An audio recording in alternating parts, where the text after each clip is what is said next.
J'ai eu la chance d'entraîner Kylian Mbappé pendant 2 ans. Est-ce que vous croyez qu'il savait qu'il était bon? Non. Si. Lundi 28 novembre dernier, le district de Hauts-de-Seine de football a accueilli Philippe Breteau, conseiller technique national à la Fédération française de football, au département recherche, développement et enseignement de la direction technique nationale. Présent à l'initiative de l'amicale des éducateurs de football du département, cet ancien formateur de l'INF Clairefontaine et ancien directeur du pôle France féminin a animé une intervention sur la thématique de l'approche mentale et des différentes formes d'apprentissage. La soixantaine d'éducateurs et d'élus du district 92 présents pour l'occasion ont ainsi pu suivre, pendant un peu plus de 2 heures, une présentation de concepts et d'outils pédagogiques applicables sur et hors des terrains. Au niveau mental, tout le monde peut apprendre à une autre personne quand il l'accompagne. D'accord? Tout le monde est un accompagnateur en puissance s'il a des bonnes oreilles et des bons yeux. Quand vous avez un joueur ou une joueuse qui n'est pas connecté, vous attendez jusqu'à temps qu'il se connecte. Et après, c'est tout le groupe qui se connecte. Et la prépa mentale, c'est déjà ça. Est-ce que vous êtes un entraîneur facilitateur? Est-ce que vous êtes un entraîneur qui est énergisant? Est-ce que vous êtes une entraîneur qui participe, qui aide, qui écoute? C'est ça qui est important.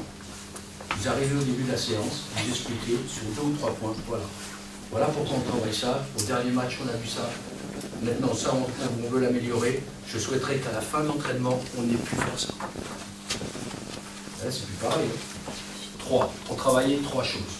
80% ont retenu ça. Bravo. 50%, là, ça devient compliqué. Mais ce n'est pas qu'ils n'ont pas aimé la séance, c'est qu'ils ont retenu autre chose, ou autrement. Et si vous en avez 30%, c'est pas grave. Il faut simplement recommencer. Les approches mentales que vous travaillez régulièrement à l'entraînement, vous travaillez la motivation, vous travaillez la concentration, vous travaillez la gestion des émotions, mais est-ce que vous faites une séance sur ces dimensions-là? La dimension mentale qui est la plus demandée et auquel on demande le plus, c'est celle que j'ai attaqué la séance. C'est-à-dire l'écoute, la concentration. Ils veulent des joueurs concentrés. Des joueurs et des joueuses. Les joueurs de football actuels, ils passent son temps, c'est tellement tactique, on joue aux échecs, 89 minutes à s'interroger. Où je dois être? Mon équipe a la balle, qu'est-ce que je dois faire? Mon équipe n'a pas la balle, qu'est-ce que je dois faire par rapport à mon collègue? Il faut que je prenne l'adversaire, il faut que je prenne mes partenaires.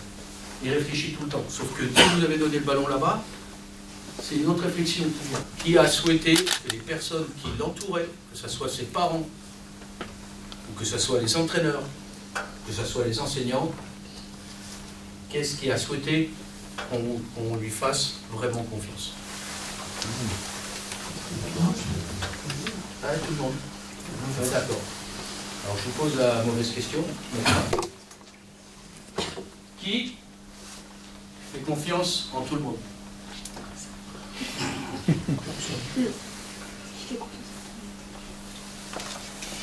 Là où il faut comprendre une chose, c'est que c'est pas parce que vous allez dire à quelqu'un « Allez, je te fais confiance ».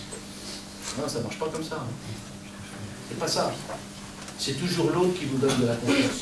Parce que ses actes, parce que son honnêteté, parce que sa façon de faire, parce que sa façon d'être, eh bien, tu as confiance.